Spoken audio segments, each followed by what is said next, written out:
Let's say you don't want to use any of these extension rewards. You don't think they're really, you already know what your student, what you want to use for your student. So that's when you're going to go over to the rewards tab. So this is kind of like step 3. You've input your schedule, you have viewed your resources on your planner tab, and now you're gonna pick rewards for your students. So I'm gonna hop over to the rewards tab, and you'll see that I've got all of my students listed over here in column A, and I can search for, now this search function is really only applicable if you are tracking students. So I like to use the lesson name lookup, just because, and now if you're not teaching, I teach a lot of trials on the weekends because I short notice my weekends. But if you're teaching like MC classes or supplementary or whatever, you'll see those lesson names, and then you can search a few keywords for those lessons, or maybe you want to use the Hello Kitty or something. I don't know. So here's what you can do. Let's just start very basic. I'm going to hit Control F. Okay, or Command F to find. Okay, this brings up the search bar right here. And I am going to use like as few keywords as I can to describe what I'm looking for, because the more specific you get with your search terms, the less results you're going to see. So if you think you remembered a certain reward's name, but you're not sure and you're just typing, willy-nilly, maybe 5 words or so, it may show that you get 0 results. Okay, so just use few search terms. So I'm going to just type in dino, and I put a space after dino. So notice that it says 1 out of 314 results. Now let's say I want to try to find dino find a star. Well, there's only 5, but I bet there's probably more than that. So I'm just going to hit this enter, or like this down button right here. That's a way you can skip through all those results. You'll see them highlighted in green. And I'm going to hit enter as well. This kind of enter on my keyboard shows those results as well.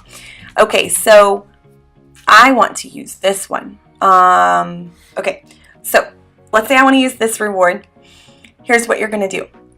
Don't double click. Always, just rule of thumb, don't double click on the planner. Okay, so I'm clicking once, and so I don't see a cursor, but I'm going to use my keyboard shortcut Control C, and I'm like crazy weird about my keyboard shortcuts. I always do them a couple times just to make sure it worked. And then I'm going to use this jump to top button right here. X you out. Do you all see this jump to top button? So you click it and it'll bring you right back to the top, so you don't have to scroll. Okay.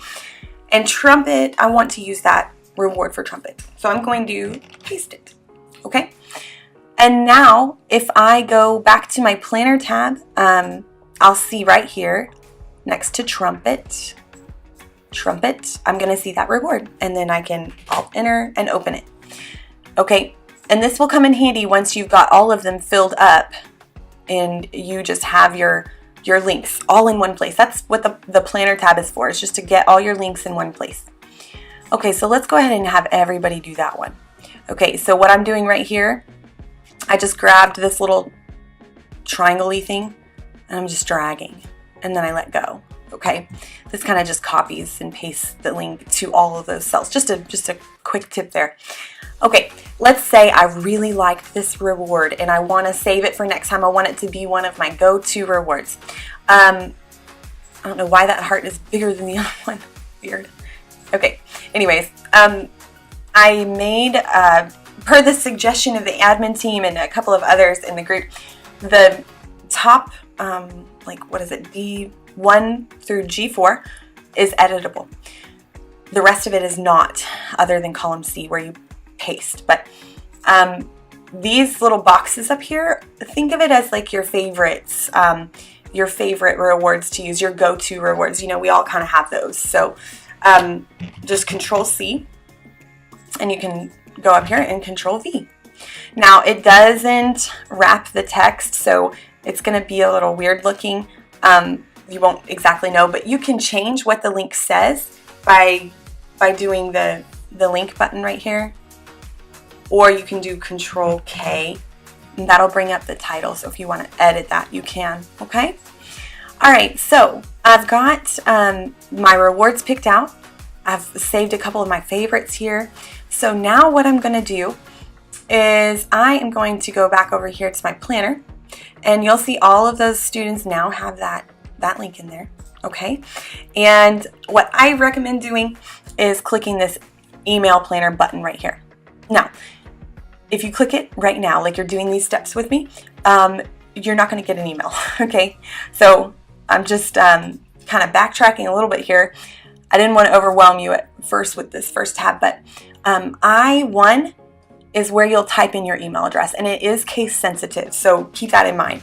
So I'm going to just type in my email address here. Ooh, and make sure you type it right.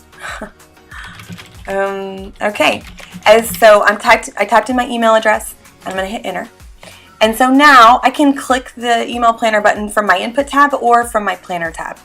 And when I click that, it's going to send myself an email of my planner. So, and it's just a PDF doc. So it runs a lot smoother on mobile devices. Like it opens a lot more quickly than in the Sheets app. So if you're using an older iPad or maybe your computer is struggling a bit during class and you've got your planner open and stuff, it may be a good idea to just use this button so that you're not putting any extra strain on any of your devices, because this is a big document. Okay, so we've picked our rewards, we've emailed our planner to ourselves, and then in class what you would do, if you're a mobile user, you would just open up your planner doc on your phone or your iPad, and then you can just tap and open those links in the order that your classes go, okay?